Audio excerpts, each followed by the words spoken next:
نبی کریم صلی اللہ علیہ وسلم کی عمر اس وقت صرف 8 برس اور 8 ماہ تھی جب آپ کے دادا حضرت عبد المطلب اس دنیا سے رخصت ہو گئے، اور 88 اس سانحے کے بعد حضور صلی اللہ علیہ وسلم کی پرورش اور کفالت کی ذمہ داری جناب ابو طالب نے سنبھال لی۔ جب حضور صلی اللہ علیہ وسلم کی عمر تقریباً 9 یا 10 برس تھی، پیغمبر اسلام صلی اللہ علیہ وسلم اپنے چچا جناب ابو طالب کے ہمراہ تجارت کے ایک سفر پر شام کی طرف روانہ ہوئے۔ یہ وہ زمانہ تھا جب عرب کے خطے میں گرمی اپنی انتہا کو پہنچ چکی تھی، خاص طور پر مکہ سے شام تک کا راستہ تپتے ہوئے صحرا، جلتے ہوئے پہاڑوں اور بے آب و گیاہ میدانوں پر مشتمل تھا۔ سفر کے اعتبار سے یہ موسم نہایت سخت اور صبر آزما سمجھا جاتا تھا، مگر تجارت کے نقطہ نظر سے یہی دن سب سے زیادہ فائدہ مند مانے جاتے تھے۔ جناب ابو طالب پر نہ صرف اپنے پورے خاندان کی کفالت کی بھاری ذمہ داری تھی، بلکہ خانہ کعبہ میں آنے والے مہمانوں کے اخراجات بھی انہی کے ذمے تھے۔ اسی وجہ سے تجارت کے سفر پر نکلنا ان کے لیے ناگزیر ہو چکا تھا۔ جب جناب ابو طالب اس سفر کی تیاریاں کر رہے تھے تو خاندان کے بزرگ یہ منظر دیکھ کر حیرت میں پڑ گئے کہ ان کی تیاری کچھ اس انداز کی ہے جیسے وہ اپنے بھتیجے محمد صلی اللہ علیہ وسلم کو بھی ہمراہ لے جانے کا پختہ ارادہ رکھتے ہوں۔ خاندان کے افد گھبرا گئے اور بول اٹھے، اے ابو طالب، یہ آپ کیا ارادہ کر رہے ہیں؟ کیا آپ اپنے یتیم بھتیجے کو بھی اس خطرناک سفر میں ساتھ لے جائیں گے؟ جناب ابو طالب نے پورے عزم سے جواب دیا، ہاں، میں اپنے بھتیجے کو ضرور ساتھ لے کر جاؤں گا۔ بزرگوں نے کہا، یہ کیسا فیصلہ ہے؟ یہ راستہ تو طاقتور جوانوں کے لیے بھی دشوار ہے، اور آپ ایک کم سن بچے کو اتنی مشقت اور پریشانی میں ڈالنا چاہتے ہیں؟ یہ صحرا ہے جہاں پانی نایاب ہے، گرمی ناقابل برداشت ہوتی ہے، چوروں اور ڈاکوؤں کا ہر وقت خطرہ رہتا ہے، اور سفر کے جانور بھی راستے میں تھکن اور پیاس سے گر کر مر جاتے ہیں۔ جناب ابو طالب نے کہا، جو کچھ بھی ہو جائے، میں اپنے بھتیجے کو اپنے سے جدا نہیں کر سکتا۔ یہاں ایسا کون ہے جس کے حوالے میں اپنے بھتیجے کو چھوڑ کر جاؤں؟ تم نہیں جانتے کہ میرے لیے اب میری جان سے بھی زیادہ قیمتی میرا بھتیجا۔ جناب ابو طالب کے اس پختہ عزم اور مضبوط ارادے کو دیکھ کر خاندان کے لوگ خاموش ہو گئے۔ انہوں نے فیصلہ کر لیا کہ حضور صلی اللہ علیہ وسلم کو ساتھ لے جانا ہی واحد راستہ ہے، کیونکہ مکہ میں چھوڑ دینے کی صورت میں دشمنوں کا اندیشہ موجود تھا۔ چاہے گھر والے کتنی ہی نگرانی کیوں نہ کریں، وہ اس طرح حفاظت نہیں کر سکتے جس طرح اس غیر معمولی بچے کی ضرورت تھی۔ جناب ابو طالب جانتے تھے کہ یہ کوئی عام بچہ نہیں۔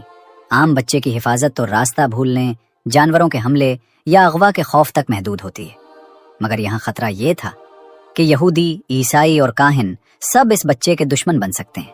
ان سب سے حفاظت آسان نہ تھی۔